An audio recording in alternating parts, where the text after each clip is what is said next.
So yon, good morning mayon guys. Dito tayo ngayon sa Suwaygot MVP Camp.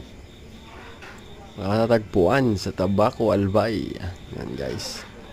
Kikita nyo yung mayon. Morning mayon.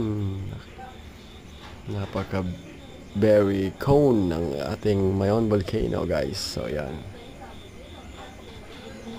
Kikita nyo siya. Medyo malayo siya dito pero at least kita nyo yung view ng mayon. Maraming mga campers dito. Yan, yung tent namin. And yung sa iba nasa unahan. Ito isa. Ayan guys, marami silang mga dalang sasakyan kasi medyo malayo to sa sentro ng Tabaco City. So, dito kailangan mo ng may dalang tent. Pwede rin kayo mag-rent ng tent pag wala kayong dala. Pero mostly, pumupunta rito is may mga dala silang tent. So yun guys, napakaganda ng view.